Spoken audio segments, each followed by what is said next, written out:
যার ঘরে সন্তান নাই, সন্তান হয় না, সেই দম্পতি যেমন পালক সন্তান নিয়ে আসে,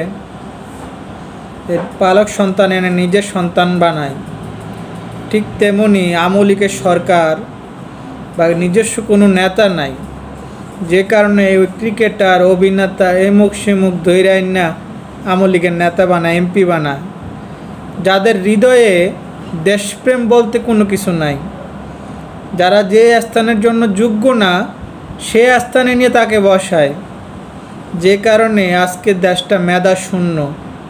দেশের মধ্যে যেগুলো মেধা আছে, যে মানুষের মেধা আছে, ব্রেন আছে, অর্জন আছে, ওগুলোর কোনো মূল্য দেয় না। আমলিক সরকারের কোনো জনপ্রিয়তাই নাই, তারা পুলিশের উপরে, সেনাবাহিনীর উপরে ভর করে এই বাংলাদেশটাকে দখল করে রেখেছে, জোরপূর্বক ক্ষমতায় থাকতেছে আজকে দীর্ঘ 15 বছর ধরে। যদি জনগণের প্রতি ভালোবাসা থাকতো, জনগণের প্রতি যদি তাদের আস্থা থাকতো, বা জনগণের যদি সরকারের প্রতি আস্থা থাকতো, তাহলে সুষ্ঠু সুন্দর নির্বাচন করত। কিন্তু লোক দেখানো নির্বাচন করে, দেখা যায় সারাদিন কেউ ভোট দিতে যায় না, ভোট কেন্দ্র পুরাই ফাঁকা, পুরাই খালি।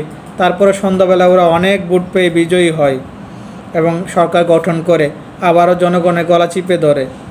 তাতে জনগণের ক্ষতি হলো না লাভ হলো তা তারা বুঝে না। জনগণের যে কী চাইলো আর কী পাইলো তা তারা বুঝতে চায় না।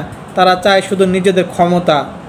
তাতে জনগণের দেশ ডুবা যাক, ময়রা যাক, যাই হোক, তাদের কিছু যায় আসে না, তাদের চায় শুধু ক্ষমতা। ঠিক 2024 সাল এখন। আজকে ছাত্র সমাজ, তোমরা যদি হেরে যাও তবে হেরে যাবে এই জাতি, তোমাদের বিজয়ে গাথা হবে নতুন ইতিহাস। আর প্রত্যেককে আমি বলছি, আপনারা একটা সময় না একটা সময় ছাত্র ছিলেন। আজকে যারা ছাত্ররা যুদ্ধ করতেছে রাজপথে, দ্বিতীয় যুদ্ধ, সবাই তাদের পাশে থাকুন। 52-র ভাষা আন্দোলন আমি দেখিনি, যেখানে রফিক, জব্বর, বরকত এরা এই ভাষার জন্য জীবন দিয়েছিল।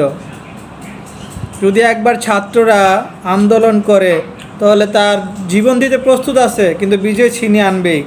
যতক্ষণ না পর্যন্ত বিজয় হবে ততক্ষণ পর্যন্ত হেরা রাজপথ ছাড়। আজ কোথায় সেই আদর্শবান ব্যক্তিরা যারা কথায় কথায় বলতো, কথায় কথায় জ্ঞান দিত? আজ কি তারা অন্ধ হয়ে গেছে? তাদের কি জ্ঞান শূন্য হয়ে গেছে? তারা কি চোখে দেখে না? তারা কি কানে শোনে না? তারা কি বুঝতে পারে না যে কী কারণে ছেলেরা, ছাত্রছাত্রীরা রাজপথে যুদ্ধ করতে নেমেছে? কেন তাদের উপর গুলি চালিয়েছে? কেন আমার ছাত্রছাত্রীদের উপরে গুলি চালিয়ে তাদেরকে হত্যা করা হচ্ছে নির্মমভাবে?